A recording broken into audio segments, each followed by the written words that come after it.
Hello friends, today question பாருங்கள். 180 centimetre சுற்றளவு கொண்ட ஒரு சமபக்க முக்கோணத்தின் பரப்பு காண்க அப்படின்னு கேட்டிருக்காங்க. இதில் நமக்கு சமபக்க முக்கோணத்தின் பரப்பு, சமபக்க முக்கோணத்தின் சுற்றளவு இதுக்குரிய ஃபார்முலா தெரிஞ்சால் போதும். ஸோ பரப்பளவுக்குரிய ஃபார்முலா √3/4 × a², சுற்றளவுக்குரிய ஃபார்முலா 3 × a. நமக்கு சுற்றளவு வேல்யூ தான் கொடுத்துருக்காங்க. ஸோ 3 × a சுற்றளவு எவ்வளோ கொடுத்துருக்காங்க? 180 சென்டிமீட்டர் கொடுத்துட்டாங்க.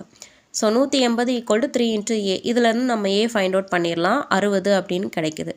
இந்த a வேல்யூவை நம்ம நெக்ஸ்ட்டு பரப்பளவுக்கு சப்ஸ்டியூட் பண்ண போகிறோம். √3/4 × 60 × 60 4 அடித்து கொடுத்தோம் அப்படின்னா √3 × 15 × 60 கிடைக்கும். ஸோ ஃபைனலாக நமக்கு ஏயோட வேல்யூ 900 × √3 கிடைக்கும். இப்போ நமக்கு இந்த √3 வேல்யூவை மல்டிப்ளை பண்ணால் தான் நமக்கு ஃபைனல் ஆன்சர் கிடைக்கும். ஏன்னா இங்கே √3 நமக்கு கொடுக்கவே இல்லை.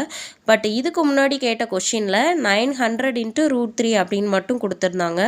ஸோ இதில் √3 வேல்யூ வந்து 1.732. இதை அப்ளை பண்ணோம் அப்படின்னா 1558.8 சென்டிமீட்டர்² கிடைக்கும். ஸோ ஆப்ஷன் ஏ தான் கரெக்டான ஆன்சர்.